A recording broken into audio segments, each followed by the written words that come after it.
This morning, we're shining a spotlight on the fatal shooting of a 23-year-old Air Force service member who was shot to death inside his own apartment. Roger Fortson was inside of his Fort Walton, Florida apartment talking to his girlfriend on FaceTime when it happened. Someone in the leasing office called 911 after a tenant reported a disturbance. Here's what happened next. Sheriff's office, open the door!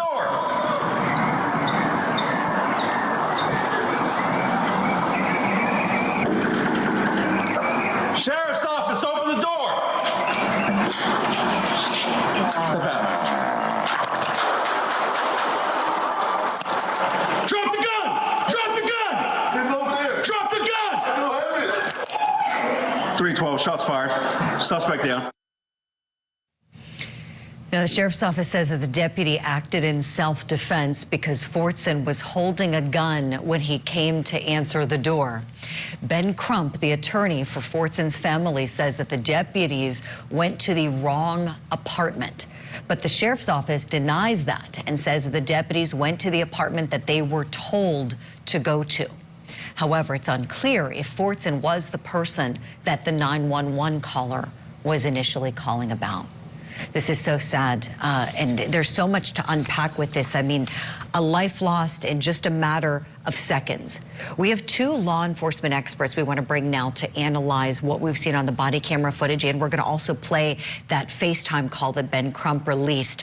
I want to welcome them in now. Retired NYPD Sergeant and the host of the podcast True Crime with the Sarge, Joe Giacalone, and firearms expert Mario Camposano. Great to have you both on this program. Mario, I'd like to begin with you, please. Talk to us about shooting speed here. When someone has a gun in hand, and even if they're matched with a firearms expert or a speed shooter who might have their gun holstered, talk to us about the dilemma that can occur in this situation, please.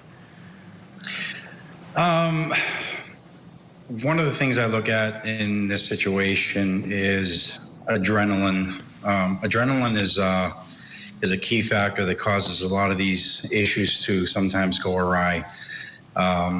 So in a situation like this, from what I see on the video, it looked like the officer may have had the gun drawn already on the side, but not pointed up. And then obviously when the door was opened, the deceased was holding a firearm in his right hand. So in a situation like that, and I've been in situations like this before, training, generally, the reaction and the response time is, how can I rephrase it? I use the old 221 rule, right? So if you have an individual that's 21 feet away from you and they draw a knife, they can actually run 21 feet in 2 seconds. Do you have the time to react and everything like that? So not knowing what was behind the door, once the door was opened up, the response time is very quick. So, it's tough. It really is, Mario. I mean, you've done firearms training for years. You've served in our U.S. military, served as an officer and a firearms instructor, and every second counts here. And I think we can all agree this is horrible. This is horribly tragic all the way around. And there are so many different nuances. Like, for instance, Sergeant Joe Giacalone, we know that the officer did knock and announce himself multiple times. We see that on the body camera footage. But we know that there isn't a command to drop the gun. And I'm wondering, in your view, is that at all problematic given the proximity of the airman in the home having a firearm in hand? Good morning, Julie. What you're dealing with here is they train you when feasible, right? So if the fact that this officer, the door opens up and this man is holding the gun, this is where exactly everything goes wrong for so many reasons.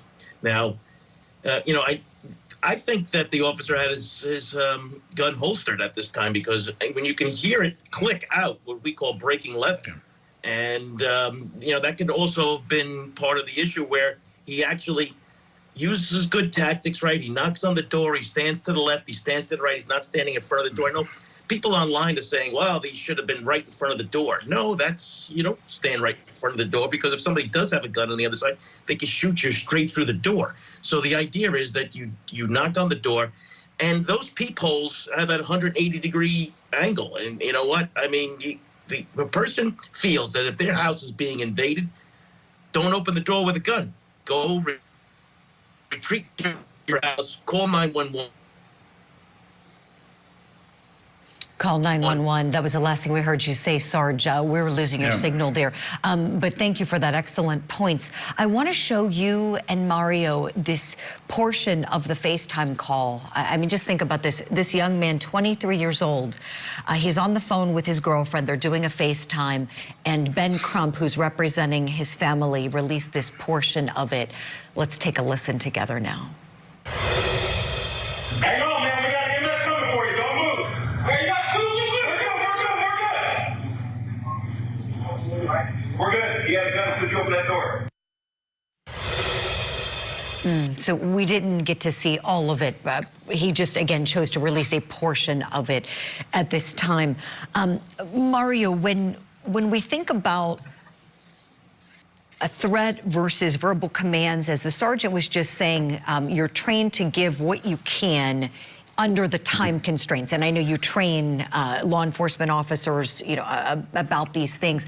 What are some of the things that you're thinking about when you see these facts with this young man answering the door with a firearm, but not being told to drop the firearm until after he's already shot and on the ground?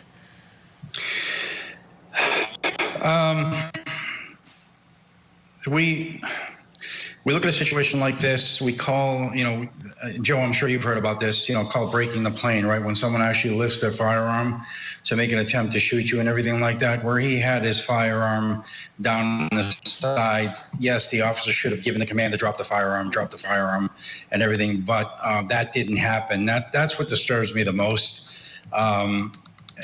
You know, the other aspect of it is, you know, what is behind that door. And I'll agree with Joe. If you are concerned about what's on the other side of that door, dial 911, because at that point, if there's an officer there, that's already going to be known, that's already going to be relayed and everything like that. And then they can tell the individual, hey, you know, that is an officer there. So.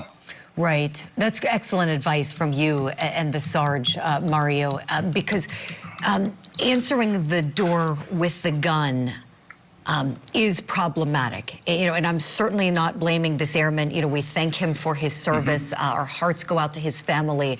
This is horrible. Nobody wanted this to happen. I can also see how we have this officer, he doesn't know what he's encountering behind the door, Sarge, gets the call that there's a disturbance, he's going to rescue somebody, and then is confronted with a gun. What is that like? I mean, I think it's very easy for everybody to kind of Monday morning quarterback and pick apart the facts, but when you're in that officer, and you both are, we thank you both for your service. I think police have the toughest job in America, really and truly. What's that like when you get confronted with someone with a gun? He doesn't know this is a service member. He has no idea. Sarge, final thoughts, please. Yes, it's dealing with the unknown, and that's what the police deal with all the time. And this is a prime example of that happening. And we also have to be mindful that the cops don't have 20/20 hindsight when we're dealing with something like this. We can Monday morning quarterback it all we want, but it's going to be left up to a grand jury eventually. Oh, that's right. You know, and who knows? You're right. Who knows where this will go? And we'll leave it there for now, because we understand this was the correct apartment, so we've got to leave it there. Certainly we expect a civil lawsuit, but certainly no indications that we're going to see anything criminal. Thank you both for your time and expertise. Sergeant Joe Giacalone, firearms expert Mario Camposano, thank you both kindly.